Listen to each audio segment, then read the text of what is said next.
ഇന്ന് ചോറിൻ്റെ കൂടെ ഒഴിച്ച് കഴിക്കാനായിട്ട് ഒരു അടിപൊളി കറി കേട്ടോ. സിമ്പിളായിട്ട് നമുക്ക് തയ്യാറാക്കി എടുക്കാൻ പറ്റുന്ന കറിയാണ് ഇത് റെഡിയാക്കി എടുക്കാൻ പോകുന്നത്. അതിന് വേണ്ടിയിട്ട് പപ്പായ ഇതുപോലെ കുറച്ച് വലിയ പീസസ് ആക്കി തന്നെ എടുക്കാം കേട്ടോ.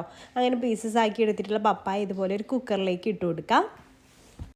അതിലേക്ക് എരിവിനാവശ്യമായിട്ട് 2 പച്ചമുളക് കേട്ടോ ഞാൻ ചേർത്ത് കൊടുക്കുന്നത്. 2 പച്ചമുളക് കീറിയിട്ട് അതിലേക്ക് ഇട്ട് കൊടുക്കാം. ഞാൻ ചെറിയൊരു പപ്പായ ആട്ടോ എടുത്തിട്ടുള്ളത്. അപ്പോൾ നിങ്ങൾ എടുക്കുന്ന പപ്പായ എത്രയുണ്ടോ അതിനനുസരിച്ച് എടുക്കുക. പിന്നെ അതിലേക്ക് ഒരു 1/2 ടീസ്പൂൺ ഉപ്പ് ചേർത്ത് കൊടുക്കുന്നുണ്ട്. പിന്നെ നമുക്കതിലേക്ക് വെള്ളം ആട്ടോ ചേർത്ത് കൊടുക്കേണ്ടത്. ഒരുപാടങ്ങ് വെള്ളം ചേർത്ത് കൊടുക്കുന്നു വേണ്ട കേട്ടോ. ഈ ഒരു പപ്പായ മുങ്ങി കിടക്കുന്ന രീതിയിൽ അത്രയും വെള്ളം ചേർത്ത് കൊടുത്താൽ മതി. എന്നിട്ട് നമുക്കിതൊന്ന് വേവിച്ചെടുക്കാം. ഒരു 4 വിസിൽ വരെ നമുക്ക് വേവിച്ചെടുക്കാം കേട്ടോ. പപ്പായൊക്കെ വെന്ത് ഇതുപോലെ പ്രഷർ കംപ്ലീറ്റ് പോയതിന് ശേഷം ഓപ്പൺ ചെയ്തിട്ട് ഇതുപോലെ നന്നായിട്ട് ഒന്ന് ഉടച്ചു കൊടുക്കണം. പപ്പായ ഒന്ന് ഉടച്ചു കൊടുത്ത ശേഷമാണ് ഇനി നമ്മൾ ബാക്കി ഇതിൻ്റെ കാര്യങ്ങൾ ചെയ്തെടുക്കുന്നത്. അപ്പോൾ നന്നായിട്ട് തന്നെ ഉടച്ചെടുത്തിട്ടുണ്ട്. ഇനി നമുക്ക് ചെയ്യേണ്ടത് ഒരു മൺചട്ടിയാണ് കേട്ടോ വേണ്ടത്. ഞാൻ മൺചട്ടീൻ്റെ നിർബന്ധമൊന്നുമില്ല, ഞാൻ ഇവിടെ മൺചട്ടിയാണ് എടുത്തിട്ടുള്ളത്. അപ്പം മൺചട്ടി ഒന്ന് ചൂടാക്കി എടുക്കുക. ചൂടായിട്ട് വരുമ്പോൾ അതിലേക്ക് ഒരു 2 ടേബിൾ സ്പൂൺ വെളിച്ചെണ്ണ ഒഴിച്ച് കൊടുക്കുക കേട്ടോ. വെളിച്ചെണ്ണ തന്നെ എടുക്കാൻ ശ്രദ്ധിക്കുക. 2 ടേബിൾ സ്പൂൺ ഒഴിച്ച് കൊടുക്കാം.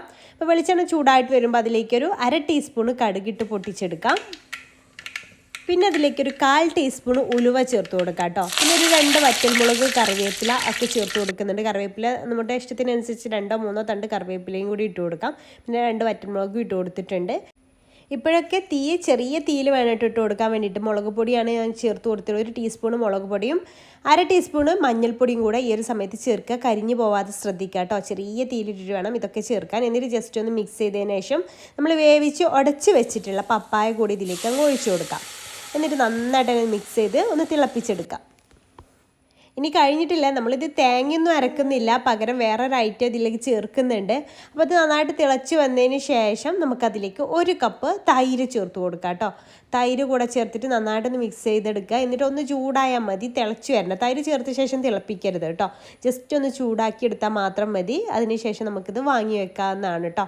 അപ്പോൾ അതാ ഞാൻ തൈര് ചേർത്ത് ജസ്റ്റ് ഒന്ന് ചൂടായിട്ടുള്ളൂ കേട്ടോ. അതിനുശേഷം ഞാൻ വാങ്ങി വെക്കുകയാണ്. അപ്പം നല്ല അടിപൊളിയുള്ള ഒരു ഒഴിച്ചു കറിയാണ്, നല്ല ടേസ്റ്റാണ് കേട്ടോ. അപ്പോൾ നിങ്ങൾക്ക് ഈ ഒരു റെസിപ്പി അറിയില്ല എന്നുണ്ടെങ്കിൽ, ഇതുവരെ ട്രൈ ചെയ്ത് നോക്കിയിട്ടില്ലെങ്കിൽ എന്തായാലും ഒന്ന് ട്രൈ ചെയ്ത് നോക്കുക.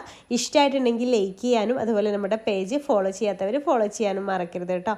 ഇഷ്ടമായിട്ടുണ്ടെങ്കിൽ ഷെയർ ചെയ്ത് കൊടുക്കണം, താല്പര്യം ഷെയർ ചെയ്ത് കൊടുക്കാനും മറക്കരുത്. അപ്പോൾ ഇൻഷാ അല്ലാ പുതിയൊരു നല്ല റെസിപ്പി ആയിട്ട് നമുക്ക് അടുത്തൊരു ദിവസം കാണാം. അതുവരേക്കും ബായ്, താങ്ക് യു.